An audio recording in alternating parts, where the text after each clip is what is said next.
तो फाइनली इंतज़ार ख़त्म हुआ और जामिया ने प्रेप रिज़ल्ट डिक्लेयर कर दिया है 2026 का। तो देखेंगे किन किन बच्चों का नाम आया इस लिस्ट के अंदर। ठीक है, जिन बच्चों का नाम आया उनको मेरी तरफ से बहुत ही कॉन्ग्रेचुलेशंस, और जिन बच्चों का नाम नहीं आया है तो ना उम्मीद होने की ज़रूरत नहीं है, आप नेक्स्ट टाइम ट्राई करें। I hope you will get your name in the list. ठीक है, साथ साथ हम यहाँ पे ये भी देखेंगे कि जिन बच्चों का नाम आ चुका है उनका एडमिशन का प्रोसीजर किस तरह से होगा, क्या फ़ी होंगी, क्या-क्या डॉक्यूमेंट्स चाहिए होंगे। जिन बच्चों का नाम वेटिंग लिस्ट में है, उनका एडमिशन किस तरह से होगा, ये सारी चीज़ें हम इसके अंदर डिस्कस करेंगे। तो स्टार्ट करते हैं वन बाय वन। पहले हम देख लेते हैं कि जिन बच्चों का नाम आ गया है, वो बच्चे कौन-कौन से। ठीक है? तो स्टार्टिंग विद दिस, हमारे पास ये लिस्ट है। अच्छा, तो अभी सिर्फ़ और सिर्फ़ प्रेप क्लास का रिज़ल्ट आया है, ठीक है ना? अब प्रेप क्लास के अंदर जनरल कैटेगरी के अंदर जिन बच्चों का रिज़ल्ट आया है, उनके आप नाम ये देख सकते हैं।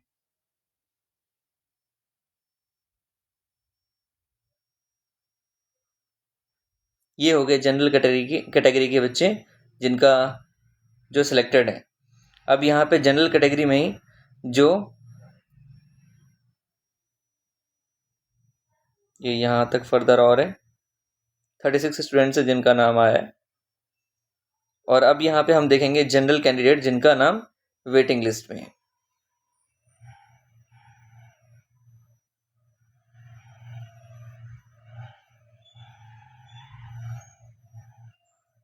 अब हम देखेंगे मुस्लिम कैटेगरी में जिन बच्चों का नाम आया है वो कौन कौन से हैं। इसमें टोटल आपके 18 बच्चों का नाम आया है, और सॉरी 18 नहीं है, टोटल 24 बच्चों का नाम है। और मुस्लिम कैटेगरी के अंदर ही वेटिंग लिस्ट हम देख रहे हैं, टोटल 12 बच्चों का वेटिंग लिस्ट में नाम है। उसी तरीके से हम देखेंगे मुस्लिम ओबीसी के अंदर या माइनॉरिटी कैटेगरी के अंदर, तो यहाँ पे हम इन बच्चों के नाम देख सकते हैं। और इसी कैटेगरी के अंदर जो वेटिंग लिस्ट में जिन बच्चों का नाम है वो आप यहाँ पर देख सकते हैं। मुस्लिम वुमेन कैटेगरी के अंदर भी जिन बच्चों का नाम आप वो देख सकते हैं, साथ साथ जिन बच्चों का नाम मुस्लिम वुमेन कैटेगरी के अंदर वेटिंग लिस्ट में उसका नाम भी आप देख सकते हैं।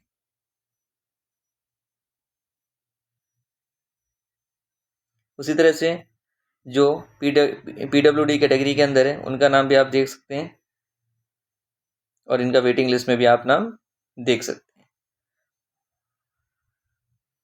ये जम्मू एंड कश्मीर के बच्चे JNK कैटेगरी के अंदर वाले वो हैं, उनके नाम है, और साथ साथ उनकी वेटिंग लिस्ट में जिनका नाम है वो भी दिया हुआ। और यहाँ पे कश्मीरी माइग्रेंट्स को लेके यहाँ पे भी सिलेक्टेड, और जो वेटिंग लिस्ट में जिसका नाम है उनका भी दिया हुआ है। ठीक है, तो ये आपने देख लिया, ये नाम थे। ठीक है ना? अब ये वो बच्चे हैं जिनका एडमिशन हो चुका है। ठीक है, अब हम साथ साथ देखेंगे इनका एडमिशन कब से स्टार्ट हो रहा है। तो देखिए, जो एडमिशन का जो डेट है ना, वो 12 से 18 फरवरी है।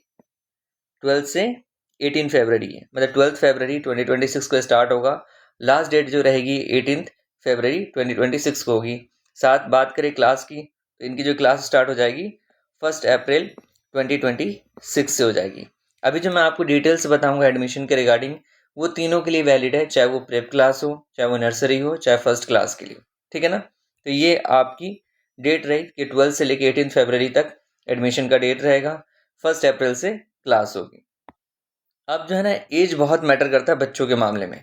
ठीक है, तो अगर प्रेप क्लास की बात करें तो जो मिनिमम एज है, ठीक है, वो कितनी होनी चाहिए? 4 इयर्स होनी चाहिए, मतलब 31 मार्च 2026 को 4 इयर्स उनका हो जाना चाहिए। उसी तरह से अगर मैक्सिमम एज की बात करें तो मैक्सिमम एज कितना रहना चाहिए? 6 इयर्स होना चाहिए। और ये डेट भी याद रखना, 31 मार्च 2026 को 6 ईयर से ज़्यादा, एक दिन भी बच्चा 6 ईयर से ज़्यादा बड़ा नहीं होना चाहिए इस डेट को। ठीक है ना? इस हिसाब से आपको ध्यान रखना है। अब किन किन डॉक्यूमेंट्स की ज़रूरत पड़ेगी हम वो देख लेते हैं। तो आप अगर यहाँ पे देखें तो सबसे पहले तो जो आपको पता है 12 फरवरी से 18 फरवरी तक एडमिशन का टाइम है। टाइमिंग क्या है? 9 बजे से 2 बजे तक।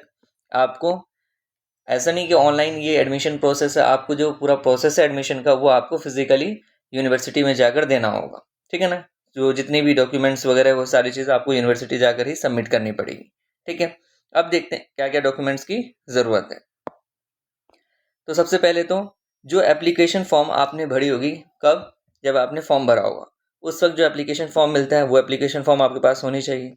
Second thing, 2 passport size photo होनी चाहिए और ब्लड ग्रुप सर्टिफिकेट। देखो ये जो ब्लड ग्रुप सर्टिफिकेट होती है ना, ये स्कूल रिकॉर्ड के लिए होता है, बहुत ज़्यादा इंपॉर्टेंट नहीं होता, ऑप्शनल होता है, बट आई विल से कि आप रख लेके लास्ट टाइम में कोई प्रॉब्लम नहीं हो तो ब्लड ग्रुप की जो सर्टिफिकेट है वो बनवा ले बच्चों की, ठीक है ना।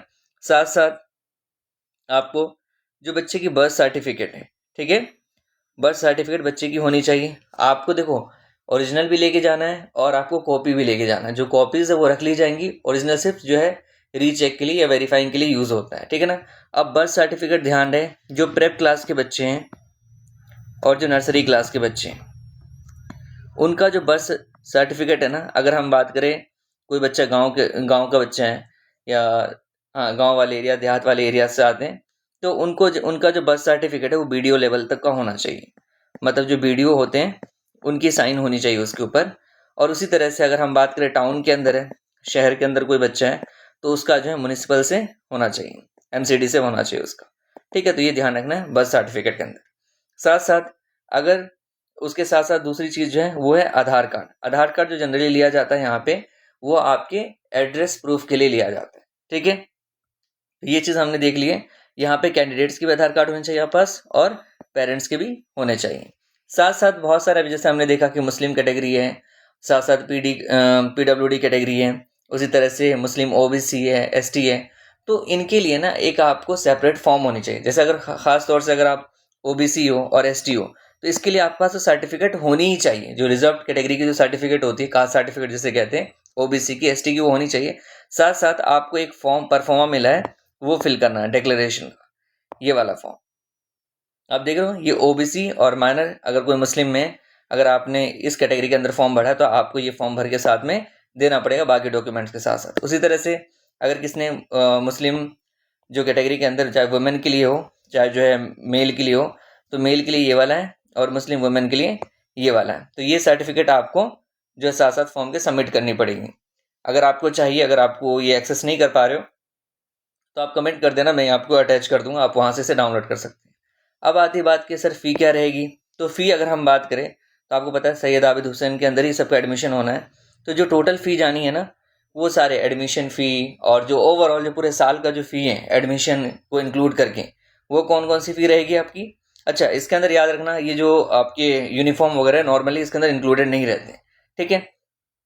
कौन कौन सी चीज़, सबसे पहली चीज़ है जो टोटल फ़ी है वो है आपकी प्रेप क्लास से 5th क्लास तक, मतलब कि प्रेप हो, नर्सरी हो, फर्स्ट क्लास हो, जो टोटल फ़ी जानी है वो कितनी है, 26,600, ठीक है। जिसके अंदर आप 2 इंस्टॉलमेंट में दे सकते हो। पहले आप 15,000 दोगे और फिर 11,600। अगर आप एक साथ देना चाहते हो तो एक साथ भी दे सकते हो, बट नॉर्मली यही होता है कि इंस्टॉलमेंट वाइज दिया जाता है। तो पहले इंस्टॉलमेंट में 15,000 देना है और दूसरे इंस्टॉलमेंट में 11,600 देना, मतलब टोटल जो आपको 26,600 जो आपको पे करने पड़ेंगे एनुअली आपके एडमिशन के लिए, ठीक है।